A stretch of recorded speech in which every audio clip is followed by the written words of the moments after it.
Ah, ce week-end de numéro 16, mesdames, messieurs, oh, qu'on a eu des matchs intéressants et des matchs avec des implications majeures sur les séries éliminatoires qui vont débuter dans 2 semaines. Et je retiens justement quelques matchs de cette 16e fin de semaine de football américain. Premièrement, à Philadelphie, ce gain des Eagles.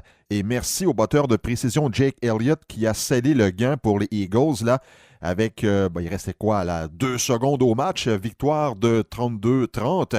Et, encore une fois, Nick Foles, ce bon vieux Nick, Saint-Nick, comme on l'appelle à Philadelphie, 471 verges de gain par la passe, 4 passes de toucher.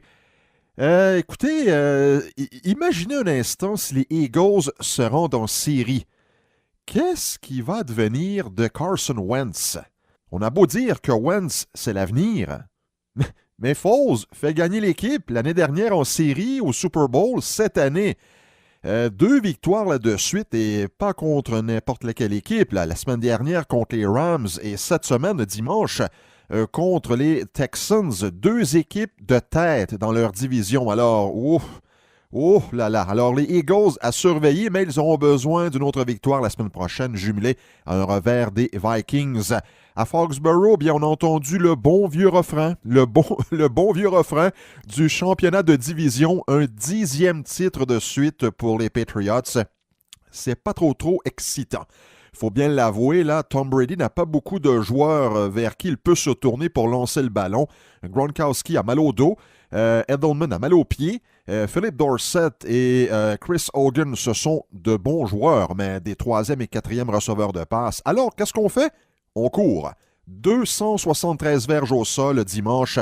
Alors, Sonny Michel, la recrue, James White, le très durable et fiable James White, Rex Burkhead et Cordarrelle Patterson, de même que Philip Dorsett, ont accumulé 273 verges au sol. Oui, c'est pas excitant, mais c'est très efficace. Et en tout cas, tout est permis pour les Patriots, advenant un affrontement, par exemple, contre les Chiefs. C'est cette recette-là qui pourrait mener à une victoire pour les hommes de Bill Belichick, mais on n'est pas encore rendu là. Ah, quelle défaite. Quelle défaite des Steelers de Pittsburgh qui y allaient pour la victoire en fin de match contre les Saints. Et s'est échappé de Juju Smith-Schuster avec environ 1 minute à faire au match.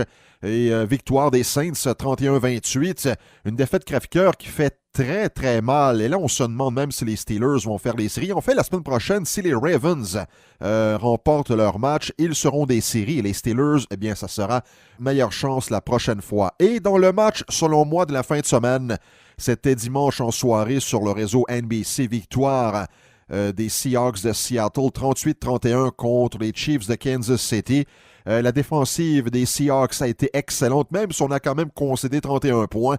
Mais vous savez, lorsqu'on parle d'une très bonne défensive de nos jours au football américain, ce n'est plus l'époque des Bears de 85. Là. Oui, on va donner des points, oui, on va donner des verges, mais est-ce qu'on est capable de stopper les offensives adverses au bon moment?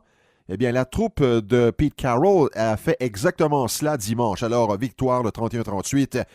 Et ailleurs, je peux mentionner également ce gain des Cowboys de Dallas, 27-20 contre Tampa Bay. Les Cowboys sont champions de la division Est de la conférence nationale. Et le week-end prochain, il y aura encore plusieurs rencontres avec des implications directes sur les séries éliminatoires, surtout sur l'ordre, à savoir quelle équipe occupera par exemple la 2e place dans la conférence nationale. Ce n'est pas encore réglé, ça. Même chose du côté de l'américaine. Et je dois souligner quelque chose. Bon, là, ça prend quand même quelques si. Le week-end prochain, dans l'américaine, si les Chiefs et les Chargers perdent et les Patriots gagnent, après tout ce qu'on aura dit de négatif sur les Patriots, des petits problèmes internes, eh bien, les hommes de Bill Belichick, mesdames, messieurs, seraient en première place de la conférence américaine. Mais écoutez, bon, il faut que les Raiders battent les Chiefs à Kansas City. Ça, c'est pas donné au départ. Alors, mais ça s'annonce encore une fois un week-end très intéressant la semaine prochaine.